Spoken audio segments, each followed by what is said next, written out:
ضروری ہے کہ ہم صحابی کو سمجھیں. آخر صحابی کس کو کہتے ہیں؟ صحابی کس کو کہتے ہیں؟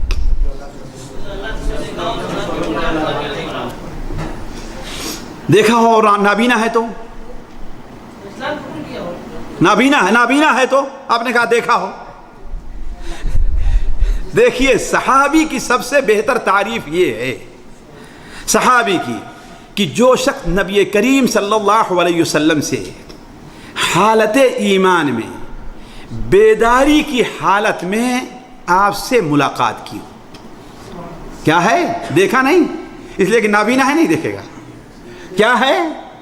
حالت ایمان میں بیدار، خواب میں نہیں جی، خواب میں نہیں، حالت ایمان میں بیداری کی حالت میں نبی صلی اللہ علیہ وسلم سے ملا ہو اور اسی حال پر اس کا انتقال ہوا ہے نا. یہ تین چیزیں ہیں، ایمان کی حالت میں ہو، بیداری کی حالت میں ہو، خواب میں نہیں، اور تین چیزیں اسی پر اس کا خاتمہ ہوا ہو. یہ صحابی ہے. یہ ملاقات اگر ایک منٹ کے لیے ہی کیوں نہیں ہے، ذرا سوچیں. یہ مقام ہے نبی صلی اللہ علیہ وسلم سے ملاقات کا، ایک منٹ ہی کے لیے کیوں نہیں ہے. یہاں تک کہ علماء نے ان بچوں کو بھی صحابہ میں شمار کیا ہے جو بچے عہد نبوی میں پیدا ہوئے اور ان کے والدین لے کر کے نبی صلی اللہ علیہ وسلم کی خدمت میں حاضر ہوئے اور آپ نے انہیں ہاتھ لگا دیا ہے. ذرا سوچیں آپ، ان کا بھی شمار کیا ہے.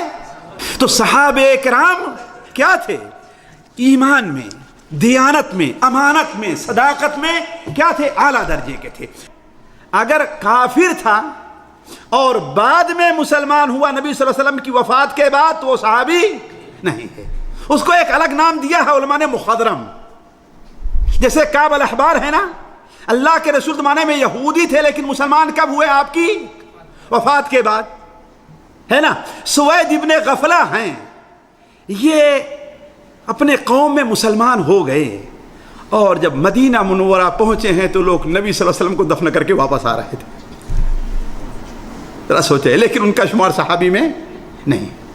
ضروری یہ ہے کہ آپ کو حالت ایمان میں آپ سے ملاقات کی ہو اور اسی حال میں اس کا انتقال ہوا ہو.